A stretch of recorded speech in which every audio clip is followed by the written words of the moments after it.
Voilà, donc dans notre monde, on l'a bien vu, en compétition et en nécessité d'innovation, eh bien, les entreprises ne peuvent faire abstraction finalement de leurs responsabilités éthiques et politiques. Elles doivent tenir compte, bien entendu, d'une anthropologie qui s'appuie sur une conception relationnelle de l'être humain et puis qui place le profit ou la richesse créée au service du lien social et de l'écologie. Et donc, dans ce cadre, les établissements ont un rôle à jouer pour cette conception finalement relationnelle de l'être humain et cette conception d'une responsabilité éthique et politique. Et donc, nous avons le plaisir d'accueillir Cécile Renoir. Vous êtes docteur en philosophie religieuse de l'Assomption et vous enseignez l'éthique sociale et la philosophie politique au Centre Sèvres. Et puis, vous dirigez à l'ESSEC le programme de recherche CODEV, c'est-à-dire entreprise et développement, au sein de l'Institut de recherche et d'enseignement sur la négociation. Et puis, vous, dans ce cadre, vous étudiez aussi les contributions des entreprises au développement durable, notamment dans des zones où vous menez vous-même des opérations et en grande partie des zones de grande pauvreté ou de fragilité sociale. Et puis, vous enseignez également à l'École des mines. Et vous avez publié, vous aussi, de nombreux ouvrages. Vous pourrez les retrouver sur le stand de la Procure qui se trouve au rez-de-chaussée. J'en citerai que 3, mais il y en a beaucoup d'autres, qui est l'entreprise au défi du climat, que vous avez publié avec Frédéric Baul et Xavier Becquet aux éditions de l'Atelier, et puis Éthique et entreprise aux éditions de l'Atelier. Et puis, un ouvrage très connu, puisqu'il est déjà en plusieurs rééditions, qui est 20 propositions pour réformer le capitalisme, que vous avez effectivement écrit avec Gaël Giraud. Voilà, alors merci bien pour ce propos qui va nous montrer pourquoi est-il essentiel de risquer une économie d'humanité.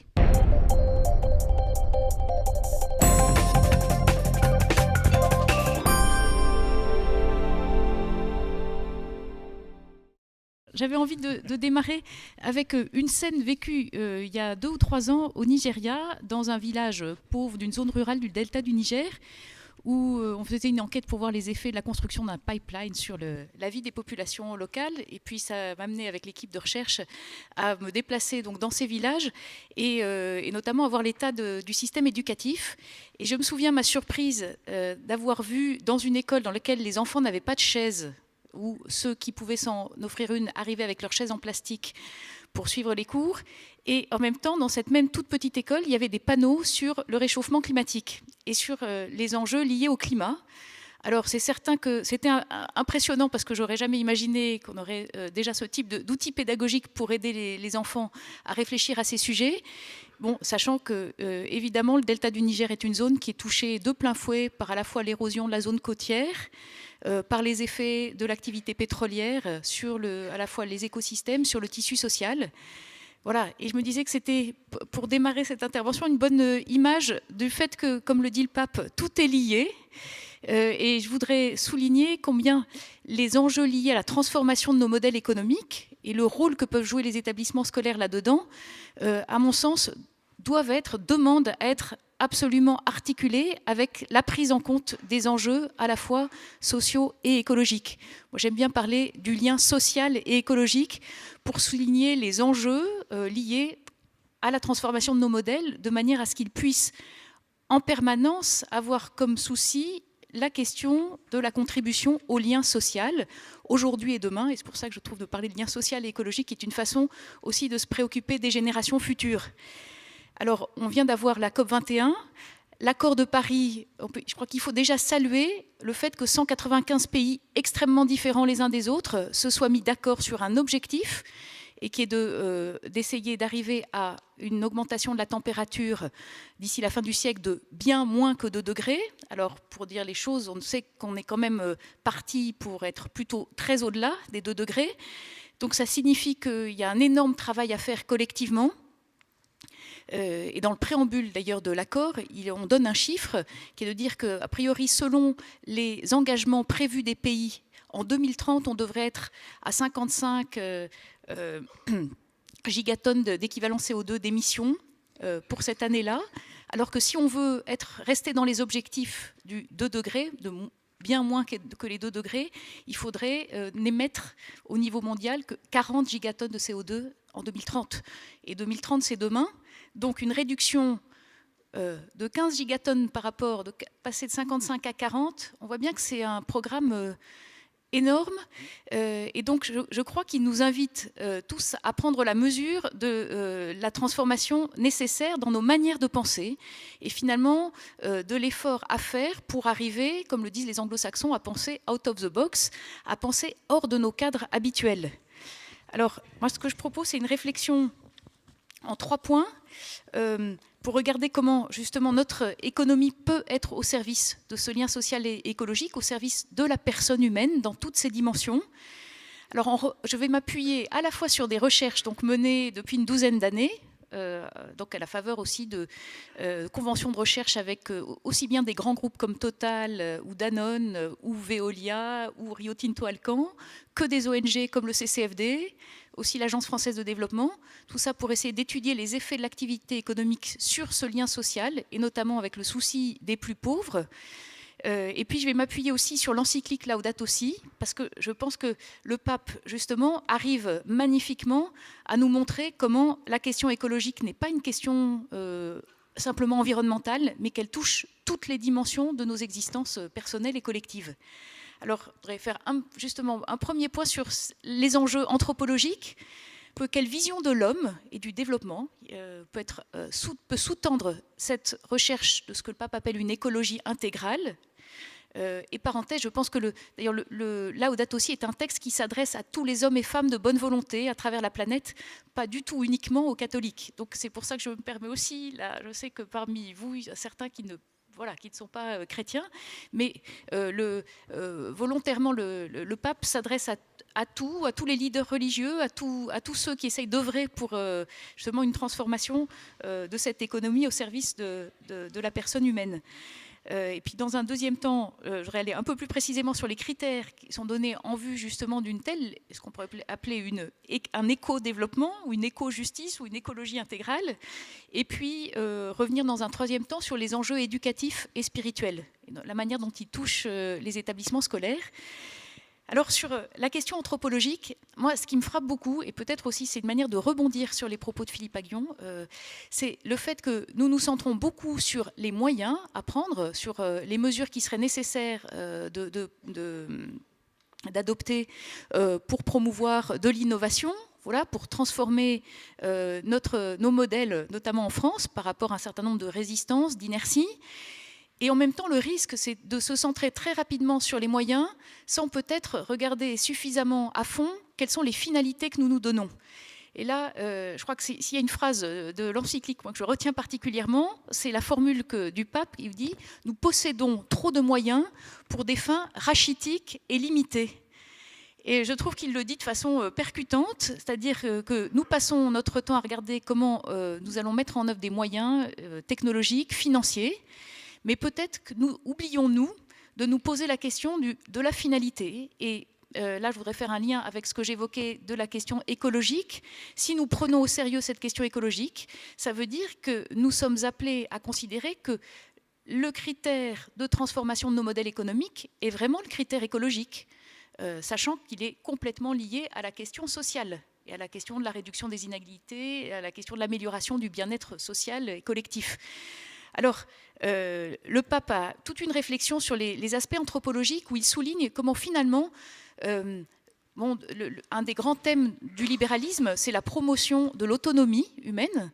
C'est comment l'être humain peut-il peut-être se déprendre d'un certain nombre de dépendances. Alors, à la fin du XVIIIe siècle, c'était sûrement dépendance à l'égard d'un pouvoir arbitraire, d'une place trop importante des États, du pouvoir politique, insister sur le rôle de ce qu'on appelle aujourd'hui la société civile, sur les initiatives. Voilà. Et en même temps, le risque, c'est de tellement mettre en avant l'autonomie plutôt comme indépendance, donc sortie de dépendance, que sous l'angle, ou d'ailleurs Kant en parlait, en termes de lien avec le respect de la dignité de chaque personne. et articuler ce souci de l'autonomie avec le respect de chaque personne humaine. Alors, je lis juste deux phrases de l'encyclique au numéro 105. L'être humain n'est pas pleinement autonome, sa liberté est affectée quand elle se livre aux forces aveugles de l'inconscient, des nécessités immédiates, de l'égoïsme, de la violence. En ce sens, l'homme est nu, exposé à son propre pouvoir toujours grandissant, sans avoir les éléments pour le contrôler. Nous pouvons affirmer qu'il lui manque aujourd'hui une éthique solide, une culture et une spiritualité qui le limitent réellement et le contiennent dans une abnégation lucide. Alors, c'est des paroles assez fortes pour souligner que finalement, ce qui nous manque, c'est cette réflexion sur les fins, c'est cette éthique solide qui nous permet donc de promouvoir une écologie intégrale. Alors, intégrale, le pape dit qu'il s'agit d'une économie qui est à la fois économique, sociale, environnementale.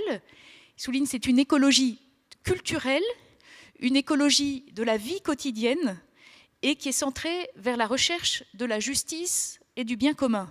Il reprend à la fois des thèmes chers à la pensée sociale de l'Église, on pourrait dire à une recherche éthique, en soulignant le fait qu'on ne peut pas prendre en compte les éléments environnementaux sans regarder en même temps des aspects culturels liés aux représentations collectives, à la manière dont nous considérons ce qu'est une vie bonne, une vie épanouie aujourd'hui. Et donc je pense que là, ça sera une passerelle avec le rôle justement des établissements scolaires par rapport à la façon dont des professeurs, un établissement par son projet, contribuent à nourrir une certaine conception de ce qu'est la vie bonne et de ce qu'est une vie réussie. Alors, j'en viens au deuxième point sur la question d'une économie qui soit au service d'une telle éco-justice. Alors, je vais lire quelques passages qui sont extrêmement percutants, voire parfois violents, où le pape nous interpelle par rapport aux limites et à ce qu'il voit comme des impasses dans lesquelles nous sommes pris. Alors, je lis d'abord un petit bout du numéro 123. Le pape écrit: c'est la même logique qui pousse à l'exploitation sexuelle des enfants ou à l'abandon de personnes âgées qui ne servent pas des intérêts personnels.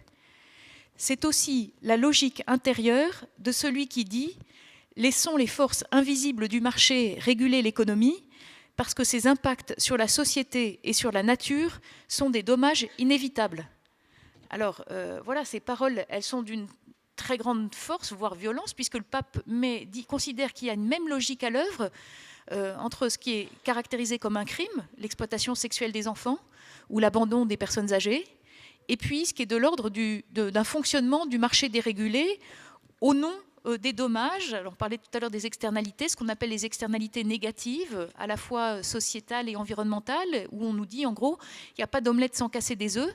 Il y a des externalités qui se justifient au regard de la croissance telle qu'elle est promise et que nous devons la chercher pour pouvoir créer de la richesse collective. Alors, le pape adopte une position très nette puisqu'il va jusqu'à dire qu'il nous faut accepter une certaine décroissance dans quelques parties du monde en mettant à disposition des ressources pour une saine croissance en d'autres parties. Alors, après, je vais essayer d'expliquer un peu ce que le pape souligne. Évidemment, il ne s'agit pas de dire qu'il est tout à fait conscient que de promouvoir une décroissance globale en termes de PIB, de richesse créée par habitant de façon très rapide à l'échelle de la planète créerait plein de dommages sociaux. Et en même temps, le pape nous alerte sur des critères de discernement, de conditions de création d'une richesse économique qui soit compatible avec ces enjeux sociétaux et environnementaux. Et il nous dit, au fond, la croissance n'est pas l'objectif, cette doxa de la croissance qui serait la condition sine qua non du développement humain et social. Il faut pouvoir le remettre en cause et essayer de réfléchir aux façons de promouvoir. Alors, ce que, par exemple, Tim Jackson, un Anglais qui avait remis un rapport au gouvernement britannique il y a quelques années, appelait une prospérité sans croissance ou une prospérité avec une très faible croissance. De plus en plus d'économistes aujourd'hui soulignent combien nous ne pouvons pas envisager dans nos pays pour les années qui viennent un très fort taux de croissance. Alors, dans les études que Gaël Giraud a faites avec d'autres économistes, il a montré, en reprenant sur les 70 dernières années au niveau des pays de l'OCDE, le fait que la croissance pendant les 30 Glorieuses, et puis ensuite depuis une quarantaine d'années, fait que la croissance par habitant, la croissance du PIB par habitant était tirée aux 2/3 par l'augmentation de la consommation énergétique par habitant. Donc si on met ces chiffres-là avec le fait qu'il nous faut réduire massivement notre empreinte carbone, on voit bien qu'un modèle de croissance tel que nous avons calculé la croissance jusqu'à aujourd'hui, c'est un modèle qui est impossible et qui est insoutenable. Donc il nous faut réfléchir autrement. Alors, là encore, pour arriver sur des terrains puis que je connais un peu, pour essayer d'étudier à partir d'actions menées par des entreprises, la manière dont elles essayent de promouvoir des projets de développement durable, le pape souligne combien il y a parfois une manière d'envisager le développement durable avec ce qu'on appelle les 3 piliers. Le pilier, vous savez, de la croissance économique, le bien-être social et le respect de l'environnement. Le risque, alors le pape, on ne parle pas en termes de gagnant-gagnant. Je reprends là les termes souvent utilisés dans le monde anglo-saxon quand on parle du win-win, en disant on peut arriver à concilier la croissance avec le respect de la personne et le respect des écosystèmes. La difficulté, et ça moi je l'ai vu de près depuis une douzaine d'années où je travaille sur ces sujets, c'est que si on ne regarde pas avec, de manière très lucide et précise justement les différents objectifs qui traversent l'activité économique, et si on n'apprécie pas les tensions qui peuvent exister entre justement le souci de la maximisation du profit, le plus souvent quand même pour une catégorie qui sont les actionnaires et les mandataires sociaux, et si voilà, on ne regarde pas comment un tel objectif peut être au moins en tension, sinon parfois très contradictoire, avec le souci des plus pauvres au long de la chaîne de valeur. Je pense par exemple à la chaîne de sous-traitance. Nous avons tous en tête le drame du Rana Plaza en 2013, dans lequel au Bangladesh, plus de 1200 femmes, essentiellement des femmes couturières, sont mortes pour cause de manque de sécurité dans les ateliers dans lesquels elles fabriquent les vêtements que nous achetons chez Auchan, Benetton, Gap, Mango, enfin voilà, donc dans des marques diverses. On sait bien que un des grands enjeux de nos modèles économiques mondialisés, c'est justement le caractère très inéquitable de la distribution de la richesse créée au long de la chaîne de production et de la chaîne de valeur. Alors, je lis ce qu'écrit le pape à ce sujet. Il nous dit il ne suffit pas de concilier en un juste milieu la protection de la nature et le profit financier, ou la préservation de l'environnement et le progrès. Sur ces questions, les justes milieux retardent seulement un peu l'effondrement. Alors, et le pape continue en disant il nous faut redéfinir la croissance, le progrès, en partant justement d'une certaine conception de ce qu'est la qualité de vie humaine. Alors ensuite, il continue, toujours dans sa critique, d'une forme de rhétorique qui, en réalité, ne permet pas de regarder précisément les problèmes qui se posent. Il dit, dans ce cadre, le discours de la croissance durable devient souvent un moyen de distraction et de justification qui enferme les valeurs du discours écologique dans la logique des finances et de la technocratie. La responsabilité sociale et environnementale des entreprises se réduit d'ordinaire à une série d'actions de marketing et d'image. Alors, le pape n'y va pas de main morte, donc il nous dit attention, en fait, on peut avoir un beau discours sur le développement durable, sur ce qu'on appelle la croissance verte, la croissance durable. Attention, parce que si on est simplement dans de l'affichage, sans qu'en réalité on prenne les moyens de transformer beaucoup plus profondément nos modèles, et si je reprends le jargon des économistes, en internalisant les externalités négatives, c'est-à-dire en faisant en sorte qu'on intègre, compris dans la comptabilité, dans l'évaluation de la richesse créée, les dommages sur les personnes et sur les écosystèmes aujourd'hui et demain, si nous ne le faisons pas, eh bien nous allons droit dans le mur. Alors, ce qui suppose de s'intéresser sur ce que les entreprises peuvent faire autrement.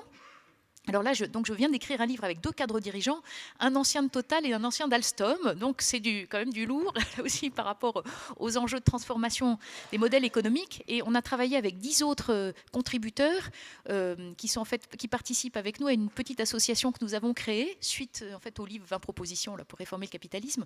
Certains de nos co-auteurs qui étaient des opérateurs financiers dans des banques ou dans des grandes entreprises se disaient avaient vu l'intérêt pour eux et de se poser des questions discussion en levant le nez un peu du guidon et en se disant qu'au fond, il y a un certain nombre de responsabilités qui sont les leurs au titre de leurs compétences techniques pour justement essayer de proposer des solutions de réforme à plus court terme et en mettant ces réformes techniques en lien avec une certaine conception du développement intégrale ou de l'écologie intégrale.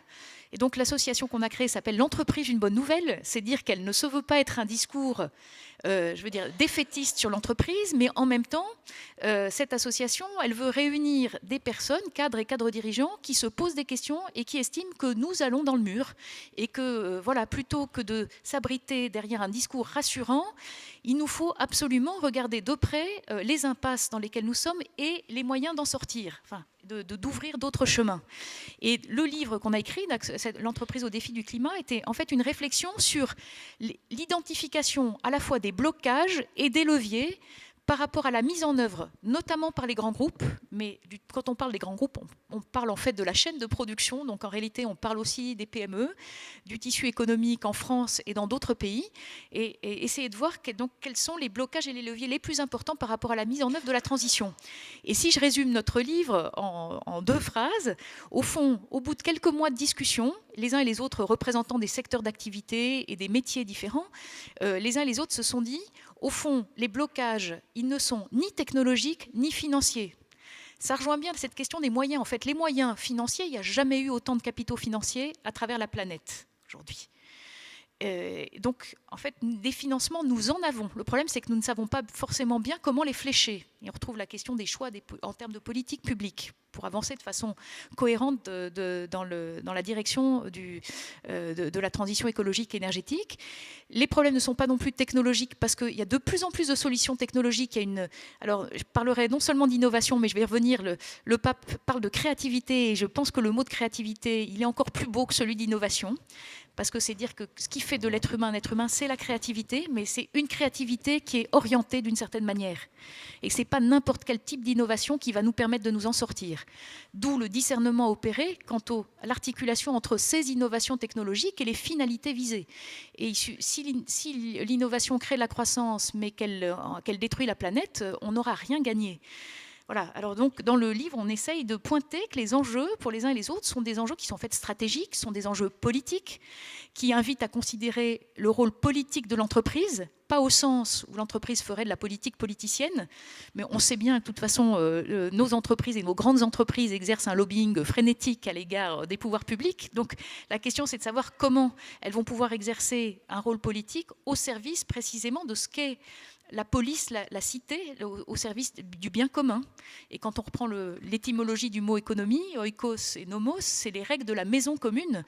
Et le terme est en fait très proche de l'écologie. Et on voit bien comment il y a un lien extrêmement étroit entre l'écologie et l'économie. C'est pour ça que j'aime bien parler d'éco-développement ou d'éco-justice. C'est une manière d'articuler ces enjeux à la fois écologiques, économiques, évidemment par rapport à un certain projet social vis-à-vis de la personne. Alors, je ne peux pas donner trop d'exemples, mais dans le livre, l'un d'entre nous qui était directeur d'une grande usine, il a assisté à tout le processus depuis l'octroi de l'installation de l'usine jusqu'à la construction de cette usine en Inde, et il expliquait comment il appartient à un groupe qui lutte très clairement contre la corruption. Et là, il soulignait le décalage qui peut exister entre certaines grandes entreprises qui disent ne pas vouloir entrer dans des circuits de corruption et puis qui externalisent la fonction de négociation avec les pouvoirs publics pour obtenir des permis et qui du coup disent mais nous on ne fait pas de corruption, mais c'est évidemment le sous-traitant, le cabinet avec lequel elles ont fait affaire qui en fait entre dans des circuits de sous-traitants. Et là, il expliquait comment dans son groupe, on lui a dit mais tu y vas, c'est toi qui vas voir les pouvoirs publics et même si on diffère le démarrage de l'activité de l'usine, on te soutient.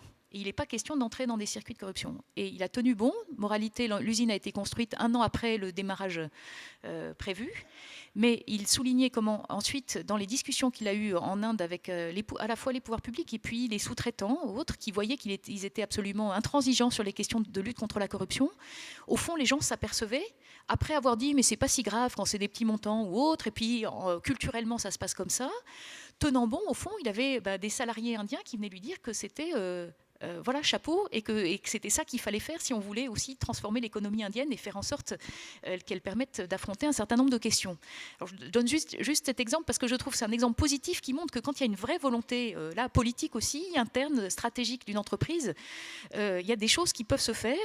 Et par ailleurs, un autre d'entre nous qui était numéro 3 d'une des branches d'Alstom jusqu'à il y a 2 ans, souligne combien dans son groupe, il a eu beaucoup de mal à faire prendre en compte une forme de, je pourrais dire presque de plaidoyer auprès des pouvoirs publics pour qu'une réglementation soit mise en place qui intéressait quelques acteurs en France, parce qu'on lui disait mais c'est pas ton affaire, on va attendre que ça nous arrive, alors que lui estimait que par rapport aux enjeux de la transition écologique, il fallait pouvoir dire au pouvoir public mais c'est ça qu'il faut faire pour harmoniser les règles du jeu et pour aller plus vite vers des modèles économiques qui plus sobres du point de vue énergétique. Donc voilà, et derrière, si je dis encore un exemple, parce que je pense que ça peut rejoindre aussi la fonction que nous pouvons avoir comme éducateurs, que vous avez comme chef d'établissement, c'est cette question des inégalités, dont Philippe Aghion parlait aussi tout à l'heure. Moi, ce qui est très clair, et j'ai aussi écrit un livre avec Gaël Giraud qui s'intitule Le facteur 12, alors au titre un peu provocateur, pour proposer que soit réduit, notamment via la fiscalité, de 1 à 12 l'écart maximal de revenus dans les entreprises ou au niveau français. Parenthèse, il y a eu une votation en Suisse il y a 2 ans sur ce sujet, exactement sur le facteur 12, et il y a quand même presque 40% de la population suisse qui a voté en faveur d'une telle mesure. Alors, et la Suisse n'étant pas un pays particulièrement anticapitaliste. C'est une manière de dire aussi la prise de conscience que les inégalités telles que nous les connaissons aujourd'hui nous mènent aussi droit dans le mur. Et là, pour redonner les chiffres que Oxfam vient de donner à Davos, on a aujourd'hui dans le monde 62 personnes qui détiennent plus de richesses que la moitié la plus pauvre de la planète, que 3,5 milliards de personnes. Je pense que ça peut nous faire réfléchir aussi sur le rôle éducatif que nous pouvons avoir pour aider les élèves, même les très bons élèves, à se dire que la question l'évaluation de la personne par le salaire est extrêmement préoccupant. Et pour en discuter beaucoup avec des jeunes sortis de grandes écoles, ils se rendent compte combien on peut être très vite piégé par un système dans lequel, parce qu'on a ce que j'appelle le syndrome du bon élève, on a fait une bonne élève, bonne classe prépa, très bonne école, on en sort dans un grand cabinet de conseil ou dans un grand groupe, et puis finalement on a plein d'avantages, et du coup ça rend une prise de distance très difficile. D'ailleurs, il y a par exemple le livre d'Emmanuel Faber, qui est publié il y a 3 ans, sur quel est le titre exact, je ne sais plus le titre du livre, mais il explique très bien son propre parcours et la manière dont lui-même estime qu'il s'est laissé un peu piéger par une certaine logique qui l'empêchait de se poser un certain nombre de questions. Alors voilà, j'en viens au 3e point sur la question des enjeux éducatifs et spirituels. Je voudrais revenir sur cette question de la créativité, donc plutôt parler de créativité que d'innovation, les choses se rejoignant, et citer le numéro 192 où le pape en parle très clairement. Parce qu'on pourrait interpréter les propos que j'ai lus tout à l'heure comme des propos qui sont c'est vrai qu'ils sont très critiques contre une certaine logique économique qui laisse beaucoup de gens sur le côté, qui fait, et sous prétexte de gagnant-gagnant, en réalité, on ne regarde plus ceux qui sont déjà les perdants ou ceux qui vont être perdants. Alors, le pape nous invite justement à mettre à l'honneur ce qu'il appelle, en soulignant combien la créativité est ce qui est l'expression de la dignité de la personne. Alors, je le cite, « Un chemin de développement plus créatif et mieux orienté pourrait corriger le fait qu'il y a un investissement technologique excessif pour la consommation et faible pour résoudre les problèmes en suspens de l'humanité. Ce serait une créativité capable de faire fleurir de nouveau la noblesse de l'être humain, parce qu'il est plus digne d'utiliser l'intelligence avec audace et responsabilité pour trouver des formes de développement durable et équitable dans le cadre d'une conception plus large de ce qu'est la qualité de vie. Inversement, il est moins digne, il est superficiel et moins créatif de continuer à créer des formes de pillage de la nature seulement pour offrir de nouvelles possibilités de consommation et de gains immédiats. » Alors je trouve que c'est un très beau passage Parce que en fait, le pape nous dit, mais allons-y, enfin, justement, toutes les ressources de créativité que possède l'être humain, elles peuvent être orientées vers ce qui va nous permettre justement d'assurer la transition écologique et de transformer l'essai.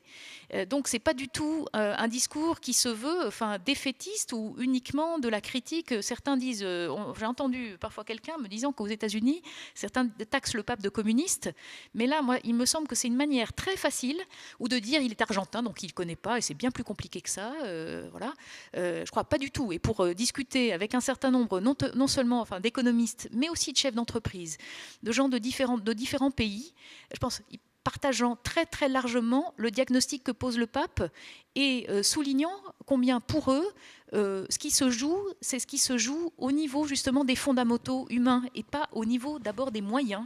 Et qu'en fait, et je pense que ce qui manque aujourd'hui aussi en France, c'est une délibération dans l'espace public autour de ces finalités et qu'il y a quand même, pour ne pas dire un discours schizophrénique du gouvernement, mais quand même une très grande tension entre le fait de vouloir promouvoir la croissance comme si c'était le seul moyen, la croissance, un peu croissance en disant croissance durable, mais sans trop regarder, en disant du moment qu'il y a de l'innovation, c'est bon. Alors qu'en même temps, on nous dit que voilà, la France doit être chef de file de ceux qui réalisent la transition écologique et énergétique. Et je crois que ça rejoint un peu l'idée de destruction créatrice, mais pas au sens que toute innovation devrait être souhaitable parce que ensuite elle permettrait de créer des emplois et que c'est normal et inévitable qu'à un moment ensuite cette activité économique s'arrête. Mais dire que par rapport aux grands projets politiques de la transition énergétique, nous devons pouvoir nous dire qu'il y a des domaines dans lesquels il faut détruire des emplois, parce que nous savons aussi qu'il y a un énorme gisement d'emplois par le biais de différents modèles économiques. Alors, je n'ai pas le temps de les détailler, mais tout ce qu'on appelle l'économie circulaire, l'économie de la fonctionnalité ou des biens partagés, l'économie collaborative, ce sont des moyens par lesquels nous savons qu'il y a des économies considérables. Je crois que la McKinsey a calculé que pour ce qu'on appelle l'économie des biens partagés, ou de fonctionnalité, c'est-à-dire qu'on remplace plutôt d'avoir une voiture qu'on achète, on loue un service à un moment, ça serait une économie par an en Europe de 380 milliards de dollars. Donc c'est très très considérable. Ça veut dire qu'il y a plein d'espaces possibles de transformation, mais encore faut-il avoir une vision claire des objectifs que nous nous donnons. Alors, j'arrive maintenant, pour terminer, sur la question du rôle peut-être dans les établissements scolaires. Alors là, je parle aussi à partir de ce que je vois dans le réseau d'établissements de l'Assomption, qui est donc le réseau lié à ma congrégation. J'ai été prof de philo en terminale à Bordeaux et à Paris plusieurs années, responsable de la formation humaine et spirituelle pour les terminales aussi, pendant un certain nombre d'années. Et puis j'ai des occasions maintenant d'intervenir ponctuellement auprès de réseaux, soit de professeurs, quand on a des forums ou autres. Et alors, il se trouve qu'on m'a demandé ces dernières années de présenter mes recherches sur les entreprises. Et alors, j'ai un cadre pour essayer de réfléchir aux responsabilités des entreprises, justement pour essayer d'articuler les objectifs sociaux, sociétaux, environnementaux avec la question du modèle économique en tant que tel. Et en essayant de faire en sorte que, justement, ces modèles économiques, regardez comment ils contribuent au lien social et écologique. Et donc, dans ce cadre-là, notamment en travaillant avec Gaël Giraud et puis avec d'autres chercheurs de différentes disciplines, on a construit un indicateur qu'on a appelé un indicateur de capacité relationnelle ou indicateur, en gros, de lien social. Au départ, c'était pour étudier les effets de l'activité pétrolière dans le delta du Niger, pour voir dans des zones qui sont d'une certaine façon sous perfusion des pétroliers, parce que dans ces zones, les pétroliers remplacent les pouvoirs publics. C'est même entériné par le fait que les pétroliers déduisent des impôts qu'ils versent au gouvernement nigérian les sommes qu'ils dépensent au titre de l'activité de développement dans les villages autour de leur site de production. Donc, ce qui pose plein de problèmes sur les effets très pervers de ce type de démarche dans lequel les entreprises jouent un rôle qui ne devrait pas être le leur. Elles n'ont pas les compétences pour être des agences de développement. Elles remplacent les pouvoirs publics et au fond, tout est fait pour les pousser dans des circuits clientélistes qui ont des effets très pervers dans la durée. Mais du coup, alors on a essayé de construire cet indicateur de lien social pour regarder la situation dans des villages qui, par ailleurs, ont plutôt des conditions de vie matérielles meilleures que bien d'autres villages du delta du Niger, parce que les gens ont accès à l'eau, à l'électricité, il y a des routes, il y a des écoles, des dispensaires. Bon. Donc c'est un peu le paternalisme aussi, tel qu'on l'a connu en France au 19e et une partie du 20e siècle. Et alors ce que les enquêtes montrent très bien, c'est que autant il y a une amélioration des conditions de vie matérielle des populations, mais dont on sait qu'en fait c'est quand même parce que c'est du... quand je dis sous-perfusion, c'est que c'est quand même beaucoup d'assistanat et de démarches qui ne mettent pas les personnes et les villages et les populations dans une situation de développement vraiment durable, mais on assiste à une dégradation du tissu social, y compris à l'intérieur des familles. On a dans l'indicateur un certain nombre de dimensions, puis après notamment sur les variables de confiance envers les très proches. Là, il y a une détérioration très nette depuis plusieurs années, ce qui est quand même très préoccupant quand on sait aussi le rôle que jouent les solidarités familiales, notamment en Afrique. Voilà, c'est juste pour donner cet exemple, pour dire, voilà, et quand on commence à réfléchir, alors en l'occurrence avec les gens de Total, aussi avec des étudiants, là, le cours que je donne aux mines ou à l'ESSEC, c'est de faire réfléchir les étudiants aux responsabilités qu'ils pourront avoir vis-à-vis de ces enjeux, et se dire que parfois, ce n'est même pas une question de finances. Et je suis assez persuadée que même en l'occurrence, il y aurait moins d'argent dépensé, mais dépensé d'une autre manière et un partage plus juste de la richesse effectuée, on n'en serait pas du tout là où on en est aujourd'hui. Alors, ensuite, application aux établissements scolaires, c'est que du coup, j'ai présenté cet indicateur d'abord aux gestionnaires de nos établissements, puis aussi aux chefs d'établissement et à des professeurs, agents de pastoral ou autres.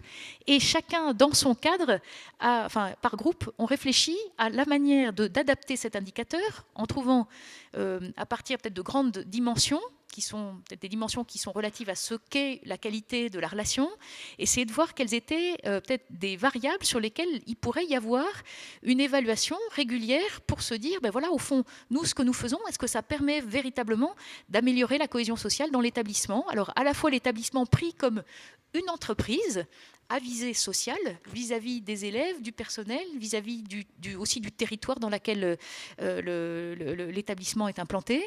Et puis, certains réfléchissaient comme professeurs par rapport à une classe, à des élèves, se dire finalement, voilà, qu'est-ce que ça veut dire que mettre le lien social au cœur du projet éducatif dans une classe? Peut-être qu'on peut aussi aider les élèves à réfléchir à un certain nombre de manières de faire.